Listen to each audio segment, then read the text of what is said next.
No fue este un día de gloria. Al amanecer, la tierra estaba sembrada de los cadáveres de amigos y hermanos de uno y otro lado del mar. No fue este un día de gloria. Aquí murieron mayas y españoles enredados en una guerra cruel. Y aquí terminó también mi vida.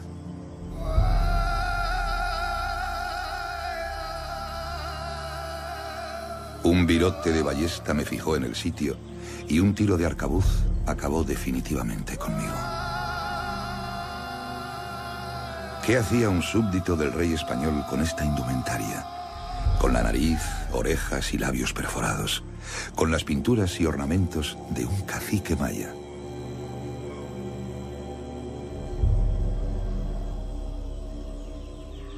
Algunos os dirán que se debe a que fui un traidor, un renegado de mi país, mi religión y mi gente. Otros os contarán historias de mi capacidad de supervivencia y mi afán de justicia. ¿Qué sabrán unos y otros?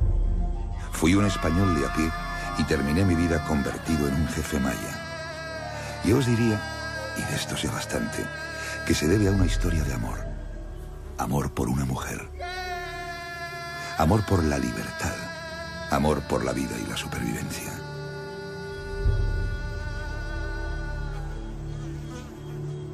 Pero no adelantemos acontecimientos. Dejad que me presente con mi último aliento. Me llamaban Gonzalo Guerrero y os voy a contar mi historia.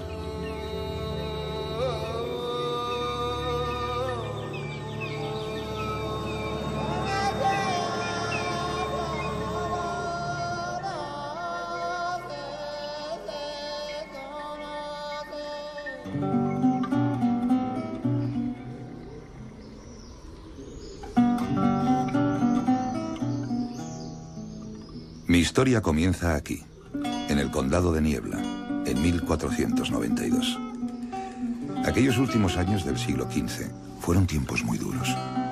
Concluíamos una reconquista eterna y el pueblo sufría terribles penalidades.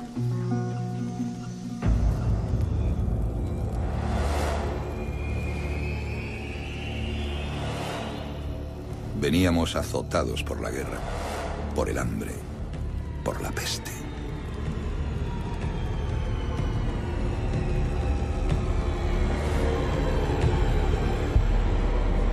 La Santa Inquisición te podía juzgar por herejía y hacerte confesar lo que quisieran, con métodos abominables. De ahí que apenas se sepa nada de mí hasta mi aventura al otro lado del océano. Aquí, en España, no tenía futuro ni posibilidad de tenerlo.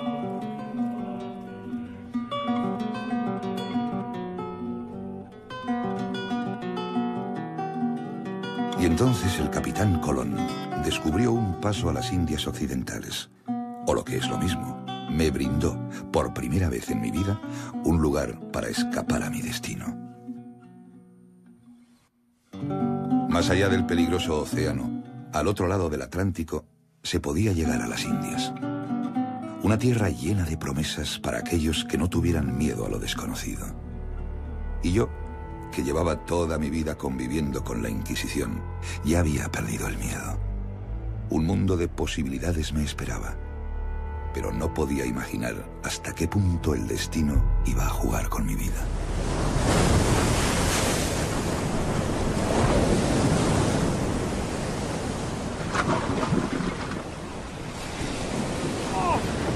De vuelta de una incursión en el Darién, con rumbo a Santo Domingo y a la altura de Jamaica, el barco encalló en los bajíos que llaman Las Víboras y se fue al traste.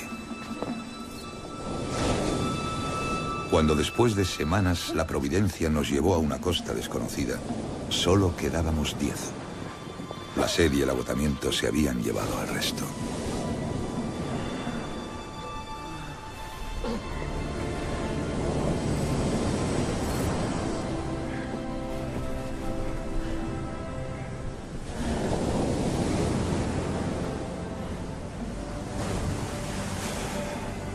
Frente a nosotros teníamos un nuevo mundo, una selva cerrada que parecía tan llena de promesas como de demonios.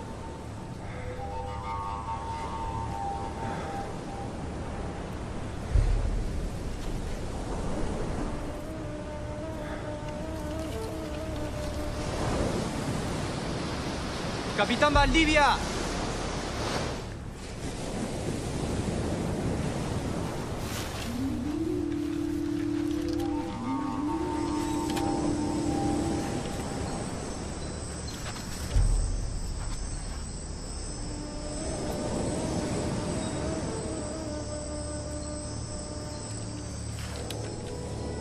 Seguramente el impacto de encontrarse con gente tan diferente debió haber sido muy dramático.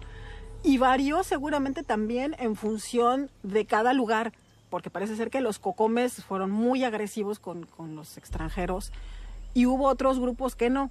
Entonces, también tiene esta reacción hacia el otro, tiene mucho que ver con la estructura interna de cada entidad política y la situación de cada momento. Posiblemente en algún momento fueron más amables con ellos porque pensaron en que pusieran ser útiles para ciertas tareas o para ciertas cosas, ¿no? Los mayas nunca habían visto a un hombre con barba. Y para nosotros, aquellos hombres pintados y semidesnudos eran la imagen de los salvajes, de aquellos caribes antropófagos que nos mataban despiadadamente en las costas del sur. Creímos, pues, que querían herirnos. Y como resultado, la espada de Valdivia iba a ponernos las cosas muy difíciles.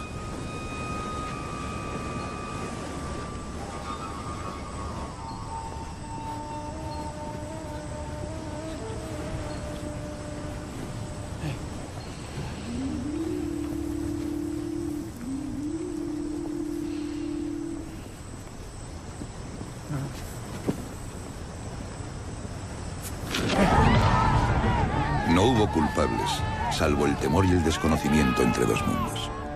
¿Qué fue lo que pasó entonces? Déjenme que se lo cuente según las diferentes versiones de los cronistas que escribieron sobre mí.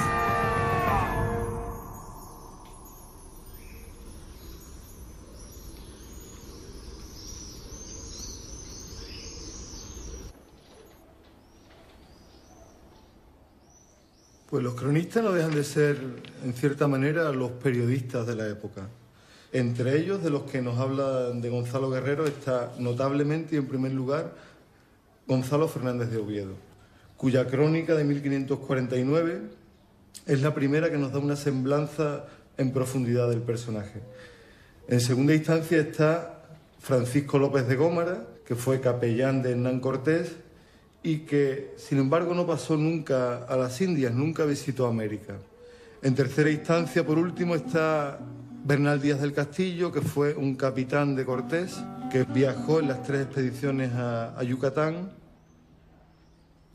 y que escribe una crónica insistiendo en el hecho de que él fue testigo de los hechos que narraba. Déjenme que les cuente en primer lugar la visión de los hechos de Francisco López de Gómara, porque, aunque nunca estuvo allí, es el cronista al que más caso se ha hecho para sacar conclusiones sobre mi vida a partir de aquel día en que llegamos a las costas de la provincia que llamaban Maya.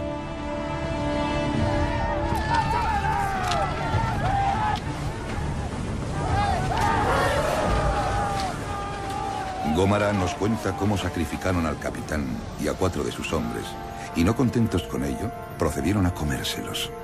Luego, al resto nos apresaron dejándonos sumidos en oscuros presagios.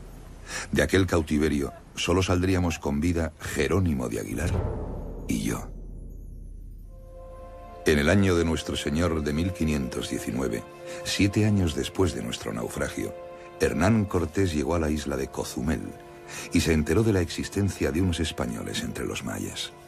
La conquista de México, pues salvo algunas expediciones que habían pasado por la costa, en realidad se va a, digamos, a centrar en el momento que Hernán Cortés, desobedeciendo las órdenes del gobernador de Cuba, va a venir con sus naves y va a topar primeramente con la zona maya, precisamente, en Cozumel, etc. Allí es donde Cortés se va a enterar de que hay náufragos españoles, que hay gentes que hace 7, 8 años antes han naufragado y han estado viviendo, digamos, con los mayas mismos. Cortés estaba iniciando su conquista y escribió una carta llamando a estos cautivos españoles y ofreciendo rescate por ellos. Tener intérpretes para su contienda era una baza que no podía dejar escapar. Y a su reclamo apareció, pocas semanas después, Jerónimo de Aguilar, mi compañero de naufragio.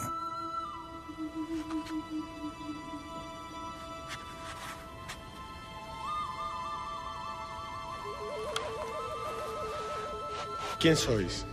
Jerónimo de Aguilar, señor. Natural de Écija.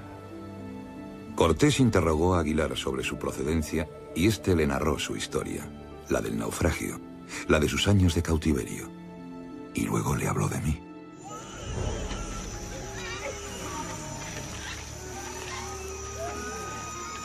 Jerónimo de Aguilar contó que había caído en manos de un cacique maya y que, guiado por mis deseos carnales, había formado familia con una india, convirtiéndome en un maya más.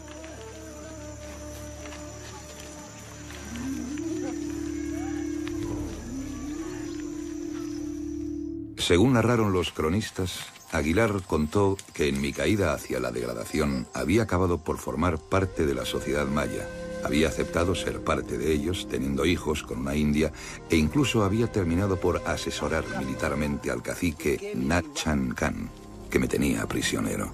Para los españoles que le escucharon, me había convertido en un traidor, un idólatra y, en definitiva, un salvaje y un enemigo. López de Gómara, naturalmente, que era el capellán de Cortés, estaba a sueldo de Cortés, y el objetivo de su obra es fundamentalmente poner de relieve la hazaña cortesiana.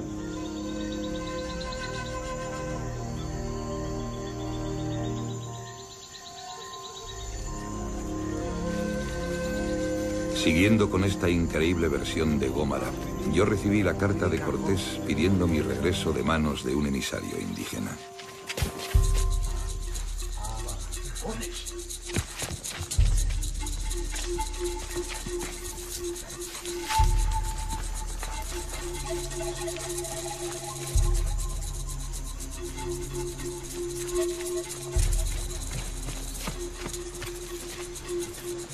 Según relata en su crónica, rechacé la oferta porque durante este tiempo de cautiverio me había convertido en maya y me daba vergüenza que me vieran tatuado, horadado y pintado como un indio. Vergüenza, como si hubiera que avergonzarse de ser un jefe militar maya.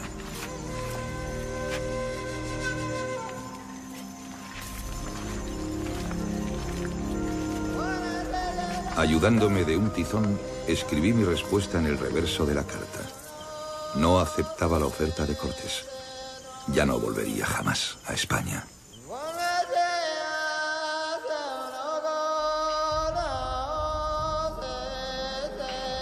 Lope de Gómara inventó toda esta historia.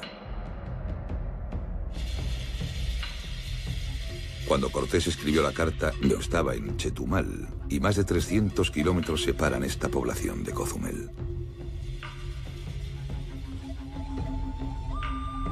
Cortés había dado un plazo de 8 días para mi contestación. ¿Cómo iba a recibir la carta y contestar? Habrían hecho falta más de 15 días para mandar un emisario a buscarme a pie y que volviera con mi respuesta. Claro que esta no es la única versión.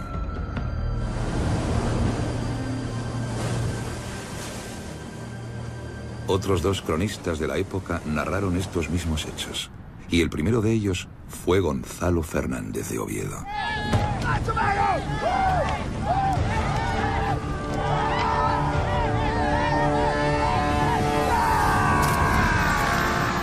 Fernández de Oviedo, el primero que escribió sobre mí, también contó que, tras el naufragio, los indios que encontramos en la playa nos atacaron y arrancaron el corazón al capitán Valdivia y a otros 4 españoles, aunque no hizo mención al canibalismo.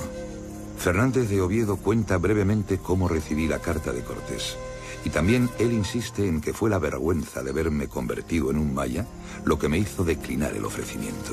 Oviedo y Gómara se lo inventaron, así de sencillo. López de Gómara nunca estuvo en América, nunca acompañó a las huestes de Cortés. Era una especie de compañero de Cortés en España y escuchaba lo que Cortés relataba, ¿verdad? La lectura de sus cartas de relación, etc. Y de ahí inventó. López de Gómara, si alguna importancia tiene, es que es el pionero de la ciencia ficción. Porque él inventaba a capricho todo lo que se le daba la gana y no es una fuente confiable.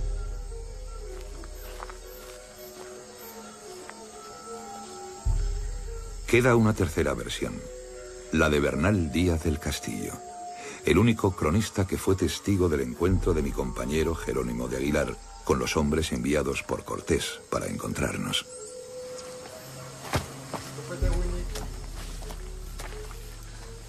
Díaz del Castillo no habla de matanzas en la playa, y mucho menos de antropofagia, pero cuenta que fue el propio Aguilar el que me entregó la carta de Cortés, algo que, como hemos visto, resulta imposible por las distancias.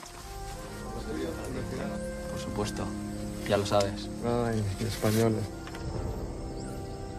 Y, para mi fastidio, sugiere, una vez más, que junto al amor por mi familia, fue la vergüenza la que me hizo permanecer en estas tierras. En general, yo investigué qué pasa cuando un cristiano se pierde en las Indias. En la versión española siempre está atrapado, cautivado por los feroces indios indómitos, salvajes, idólatras, infieles, que son amigos del diablo, etcétera, ¿no? Y se vincula como tal a imágenes pintadas con toda claridad de que así era. Y cuando uno revisa las experiencias en las mismas fuentes de Indias, principalmente las primeras, esto es, Las Casas, Oviedo, Fernández de Oviedo y Pedro Mártir, encuentran muchos accidentes, naufragios y cosas así, donde los españoles que caen entre los indios son relativamente bien recibidos, alimentados, curados, tratados.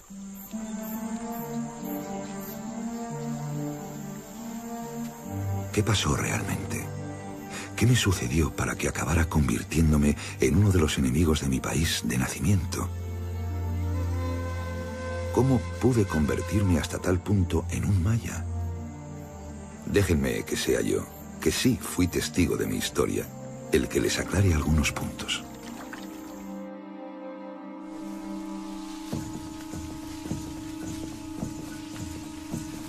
Después de hacernos prisioneros, pasamos largos meses de cautiverio. Los Tutul Xiúes, otro grupo maya, nos arrebataron de su tribu enemiga, los Cocomes, los que nos habían apresado en la playa.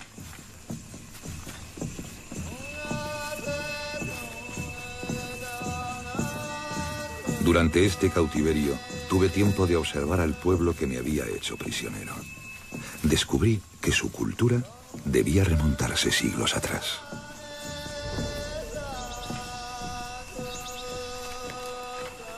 Cuando naufraga el barco de Juan de Valdivia y Gonzalo Guerrero se queda a la deriva, cerca de aquí, posiblemente en un lugar entre Cancún y Akumal, el mundo maya estaba concentrado principalmente en la costa. La economía de esa época, la economía de lo que los arqueólogos llamamos el posclásico, es una economía centrada en el comercio marino. Entonces hay una gran cantidad de asentamientos a lo largo de toda la costa, grandes ciudades como Tulum, como Muyil, donde estamos ahora, como Xel-Há, Xamanjá, Xcaret. Todos estos sitios forman un gran sistema de asentamientos que es casi continuo desde la Bahía de la Ascensión hasta lo que hoy es Cancún. La cultura maya viene siendo un poco más antigua que la griega, ¿no? Y es curioso que a veces aquí se diga que es el nuevo mundo, cuando aquí las culturas a veces eran más antiguas que las que venían, ¿no? O sea, el español es una lengua realmente nueva en comparación del maya, ¿no? Que tiene 3.000 o 4.000 años de existir, ¿no?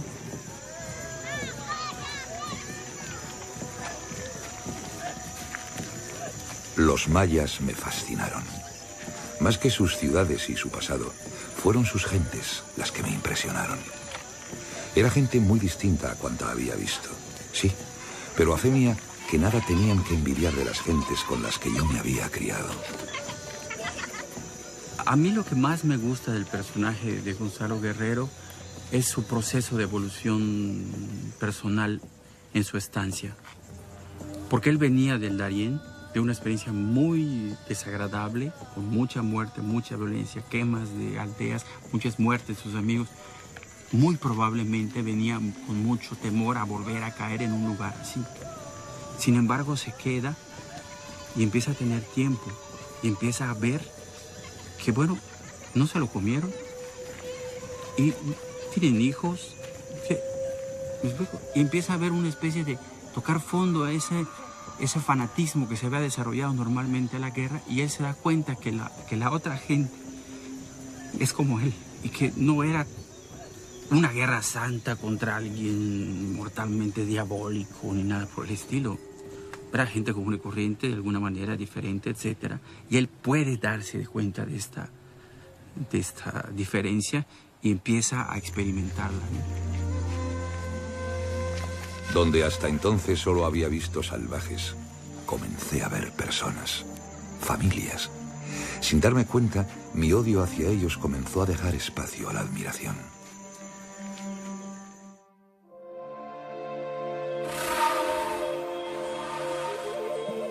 Nuestra vida como esclavos de los Tutul-Siúes no resultó fácil.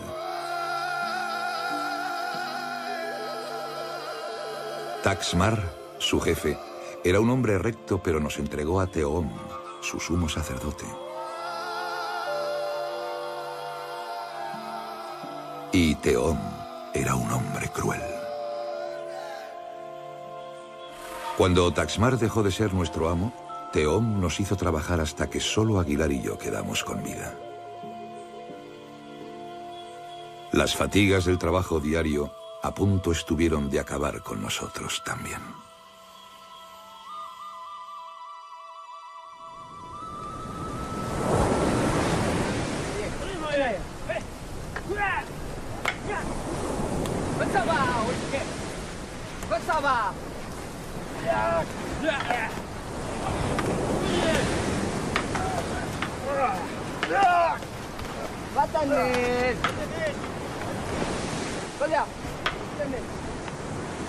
Un día en el que Taxmar, nuestro antiguo amo, observaba cómo entrenaban sus guerreros para un combate inminente contra los cocomes, se le ocurrió hacernos llamar.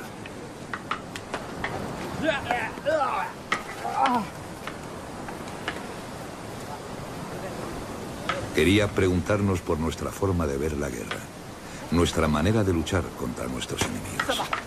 Y yo ya había aprendido algo de la lengua maya. Gentilum, mete que való. Ichilón, traca. Humo doy tatubuey. De Castilla. El Ugmok, Purbatay, Kubuchu, Televeida. Humo doy, Abatei. Ismaku Yontek. San Samatín, Kubuchu. San Samaquín, Seimeitik. Equimebi Shulimeta. Daramazo Jejelak. Da igual. Al diablo.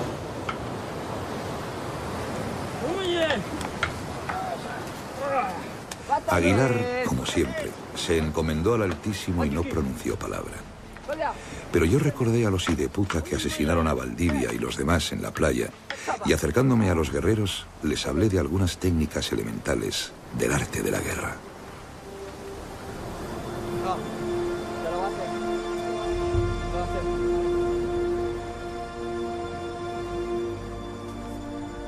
Allí en la playa, ayudado por un palo y con la arena por tablero, un esclavo llegado del otro lado del mar les mostró la necesidad de turnarse en batalla, del poder de hacerse invisible, del valor del ataque por sorpresa y la eficacia de una emboscada.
Aplicando algunos de mis consejos, los tutul-siúes alcanzaron importantes victorias sobre los cocomes. El honor de mis compatriotas muertos en la playa estaba vengado. Y, sin buscarlo, mi reputación entre los mayas fue creciendo.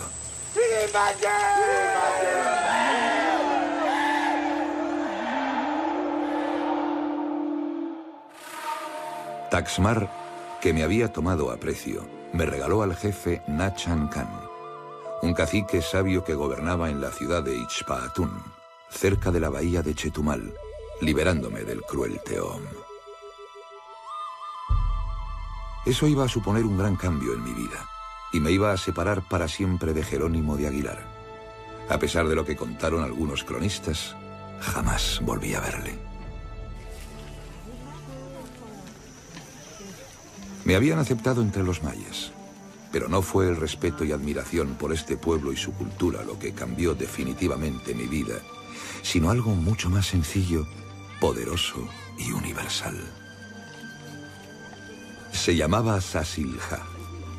Cuando la vi por primera vez, pensé que todas las penalidades que había pasado desde que embarqué hacia las Indias habían merecido la pena.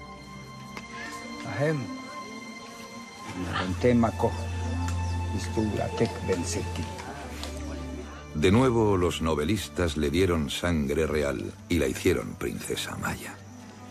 Para mí, hubiera sido lo mismo princesa o plebeya. Era Sasilja, la mujer más bonita que había visto en mi vida.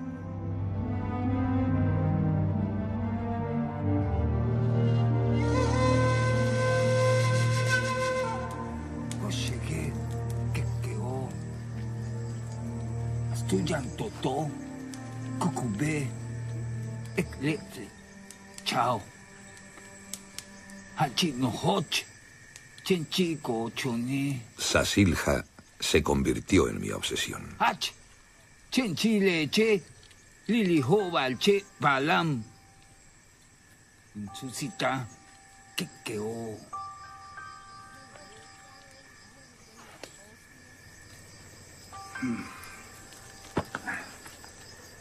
Sabía que ella sentía lo mismo. Pero la cosa no iba a ser tan fácil. El padre de Sasilja también notó nuestro mutuo interés y puso condiciones a su hija. Si yo quería formar familia, entrar en la sociedad de los tutul-siúes, debía aprender a conocer y respetar la tierra y el mundo de los mayas. Pues yo creo que igual que para todos los pueblos mesoamericanos y muchos de los pueblos preindustriales del mundo, el tener toda una serie de seres sobrenaturales pues es un concepto básico para entender el universo y el cosmos.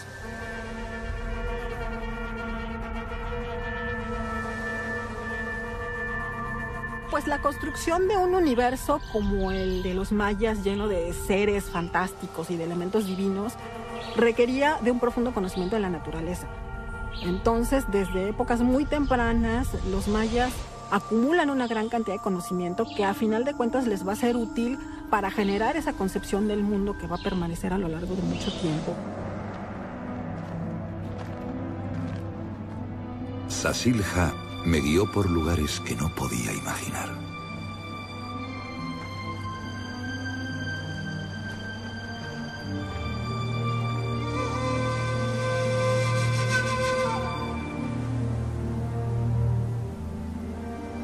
Los orígenes de esta civilización se remontaban más allá de los de aquella de la que yo procedía.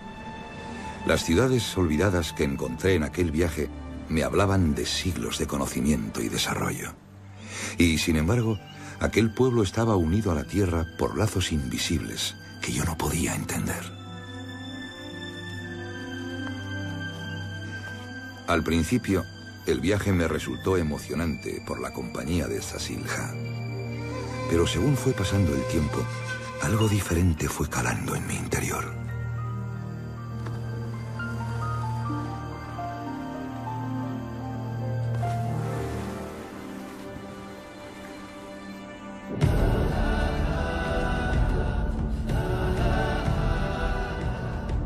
Aquel resultó ser un viaje iniciático.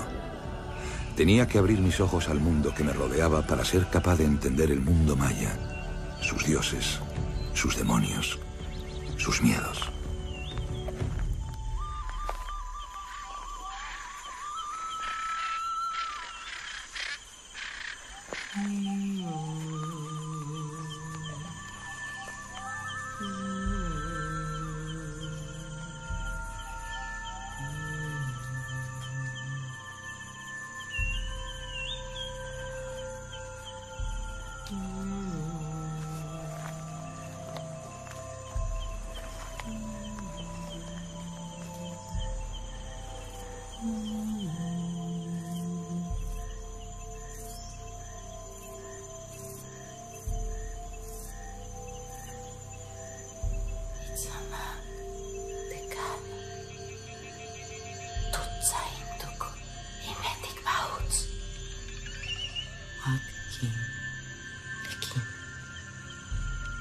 Tutsaimuk.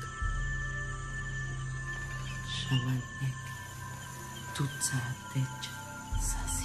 Tutsa tushkabi. Ganantech. Titsai komodo. Uyandatech.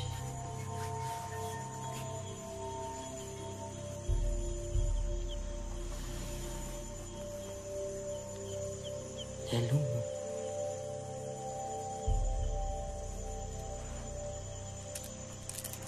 Sembash que cuyanta.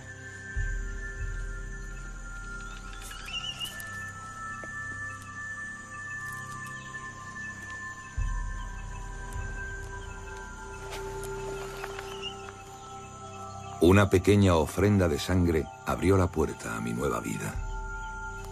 La mujer de Gonzalo Guerrero va a jugar un papel muy interesante porque vemos cómo ella, cuando Jerónimo de Aguilar llega a invitarlo para que se una a las naves de Cortés, ella le reprocha y le dice que se vaya, lo que implica que, pues que tiene una presencia fuerte ahí, y en cuanto a su relación con el mismo Gonzalo Guerrero, con su esposo, pues por lo visto los mayas lo han aceptado.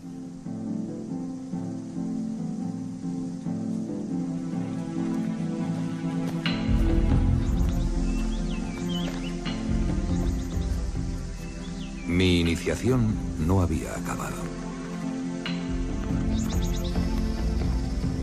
Después de los días con Sasilja en la selva, acompañé a su padre a ver los confines del mundo.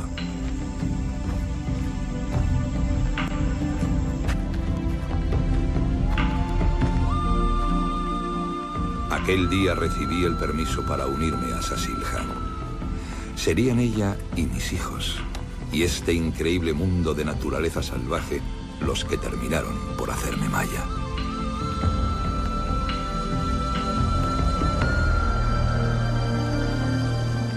Al otro lado del mar, mi pasado y mi país se desdibujaban. Lo que no podía imaginar era que la paz en mi nuevo mundo iba a durar muy poco.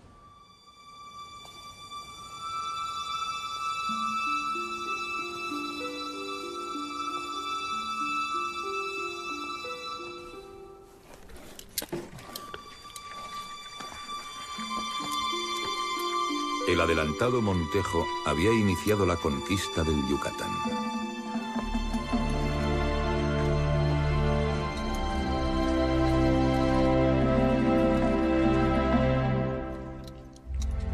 Hasta entonces, yo había ganado reputación con los mayas, enseñándoles estrategia bélica contra sus enemigos indígenas. Pero ahora, un nuevo enemigo amenazaba a los mayas, a mi pueblo, a mi familia, a mis hijos.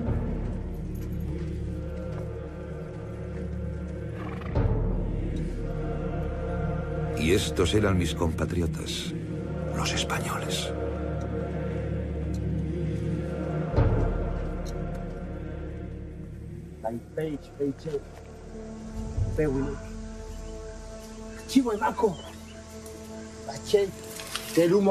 Tenía que hacer algo ante la seguridad de lo que se avecinaba.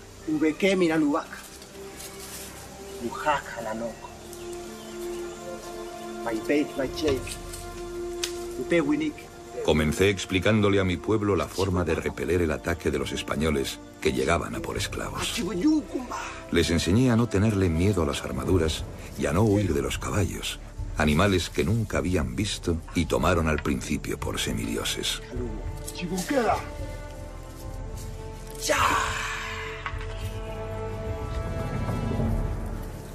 Les enseñé, en suma, a defenderse de aquellos que pretendían robarle sus tierras y acabar con su cultura.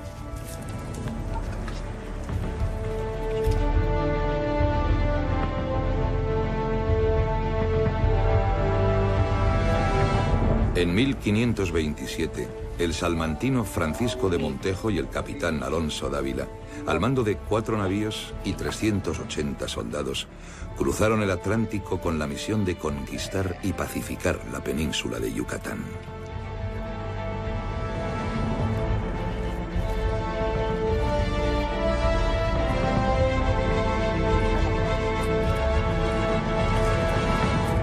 Al enterarse de mi existencia y de la resistencia que había ofrecido a Grijalba, a Francisco Hernández de Córdoba y al mismísimo Cortés, Montejo me envió una misiva.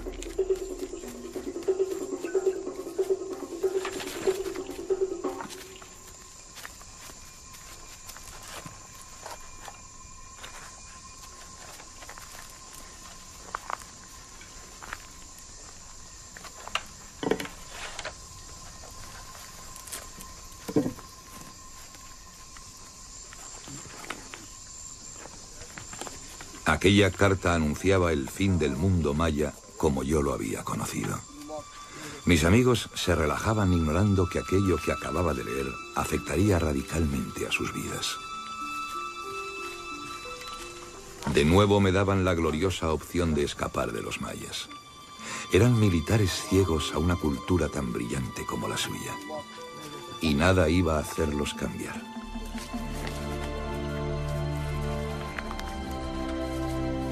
Así que por toda respuesta preparé a los míos. Sí, los míos, para una guerra que sabía que no podríamos ganar. La presencia de un personaje como Guerrero pudo muy bien contribuir a explicar el gran fracaso de la conquista de Francisco de Montejo de la conquista de Yucatán.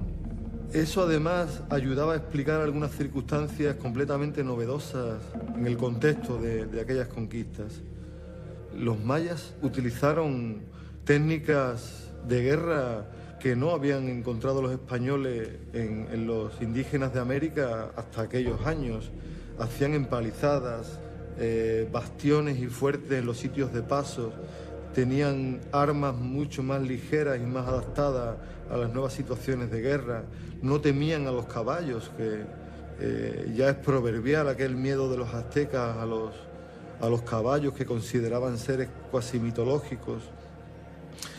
Y todo esto había que explicarlo de algún modo, y en ese contexto encajaba muy bien una figura como la de Gonzalo Guerrero, que aparecía ahí como alguien que había explicado a los mayas que los españoles no eran seres inmortales, que los caballos eran animales perfectamente mortales, que las técnicas de guerra, el fuego, el uso de la pólvora, etcétera, no eran el trueno en poder del dios, etcétera.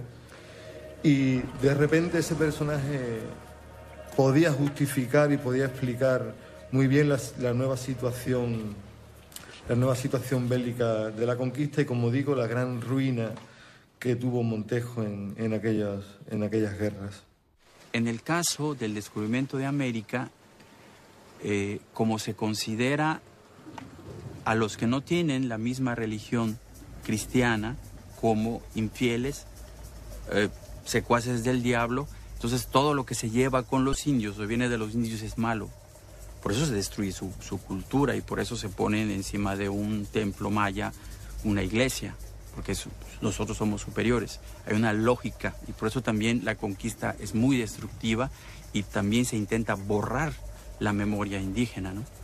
Porque venían del diablo. Esto hace que Gonzalo Guerrero, que se adapta a los indios, vive con los indios, se casa con una india, es malo, porque se lleva con los malos, pierde su alma, se vuelve peor que indio, hereje, y va a ser traidor en la historia española de la época. Yo pienso que quizás se ha opacado un poco esta figura, porque además pues aparece muy, digamos que muy tenuemente, ¿verdad?, en ese momento que se le va a invitar a que él se una a las fuerzas españolas. Él rehúsa esta invitación y esto ya nos da esa otra forma de pensamiento de un hombre que se integra y que va a luchar y, según dicen, va a morir inclusive en defensa del pueblo que ha hecho suyo.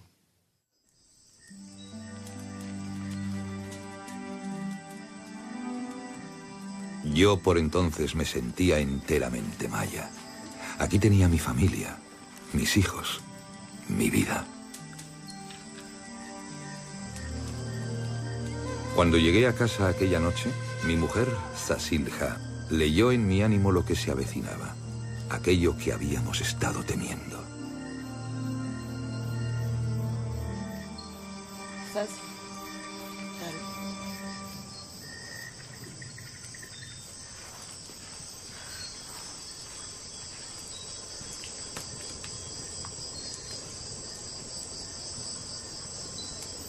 Ejecutarlo.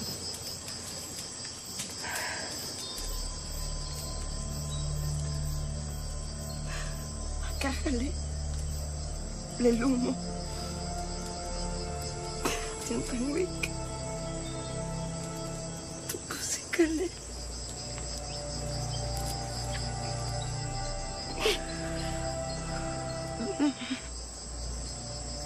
Fueron los momentos más amargos de mi existencia. Aquella noche me despedí de todo lo que quería. Dejaba atrás mi vida, la que elegí después de innumerables vivencias. Y afronté un destino inevitable sabiendo que mi elección había merecido la pena.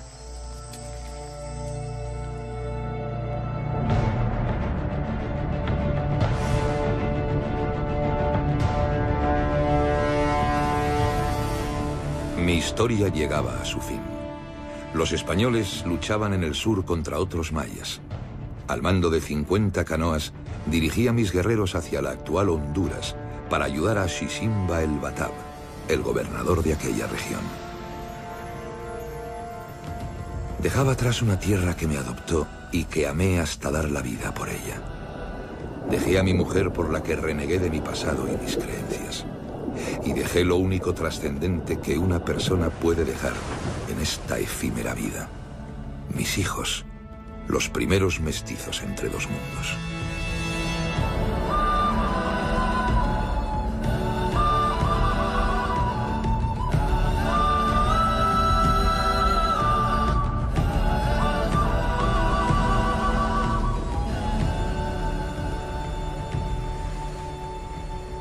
En España me convirtieron en el ejemplo de todo lo aborrecible. Fui tachado de traidor, de hereje, de hombre sin honor, y en consecuencia fui borrado de la historia. Hay tres rasgos fundamentales en el personaje que aparecen desde el principio. Primero, que está casado con una indígena, con la que tiene hijos. Aquello era un pecado tremendo, imperdonable y expresamente prohibido por las ordenanzas reales. Segundo, que está tatuado, que tiene perforadas las orejas, las narices, sajada la lengua, del mismo modo que la tienen los indígenas cuando hacen sus sacrificios, el cuerpo labrado o pintado, es decir, tatuado, lo cual indicaba un abandono de la fe, del camino recto de la fe y un acercamiento a los rituales indígenas. Y el tercer rasgo es el rasgo del traidor, que se había involucrado en la defensa y la resistencia de los indígenas a la conquista española. Naturalmente, quien ponía en primer lugar un interés particular, el amor, a un interés colectivo, la guerra, era inmediatamente demonizado y convertido en un traidor, en un hereje, en un apátrida, etc. Nadie fue capaz de ponerse en mi papel. No fui un traidor ni fui un hereje. Tan solo fui un hombre capaz de aceptar al otro. Es un ejemplo de la manera en la que debemos vivir la interculturalidad en el mundo de hoy. En el mundo de hoy donde todavía encontramos esas rivalidades tan absurdas, ¿no? entre culturas. Podemos compartir con muchos iguales a nosotros, pero en cuanto se presente el otro, nuestra reacción es de miedo, es de rechazo. Y Gonzalo Guerrero nos da una nueva pista, ¿no? de acercamiento, de conocimiento, de integración. Y no creo que haya un problema de que se dejó de creer en Dios, el Dios cristiano, no. Eso son preocupaciones que siempre las instituciones han metido en la historia, porque en la gente normal no tenemos ninguna preocupación de ese tipo, ¿no? Y hay un descubrimiento del otro, de un otro que te puede acompañar, de un otro con el que puedes estar sin guerra, etcétera, ¿no? Esa es la enseñanza que yo creo que más me gusta.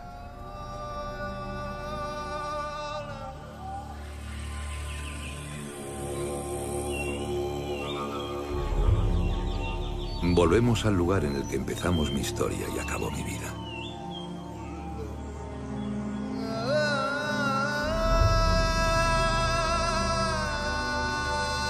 Ahora ya pueden juzgar ustedes si fui un traidor, un hereje, un libertador o un pobre diablo.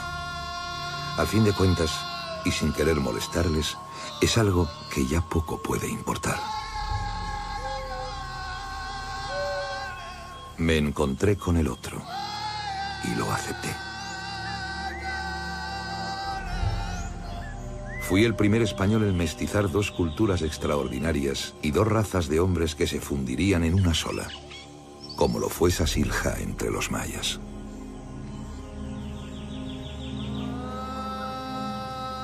Siempre creí estar haciendo lo correcto, pero aquí, rodeado de los cadáveres de tanto compatriota mío, hermanos de un lado y otro del Atlántico, no puedo dejar de pensar en lo ciegos que nos hace el orgullo.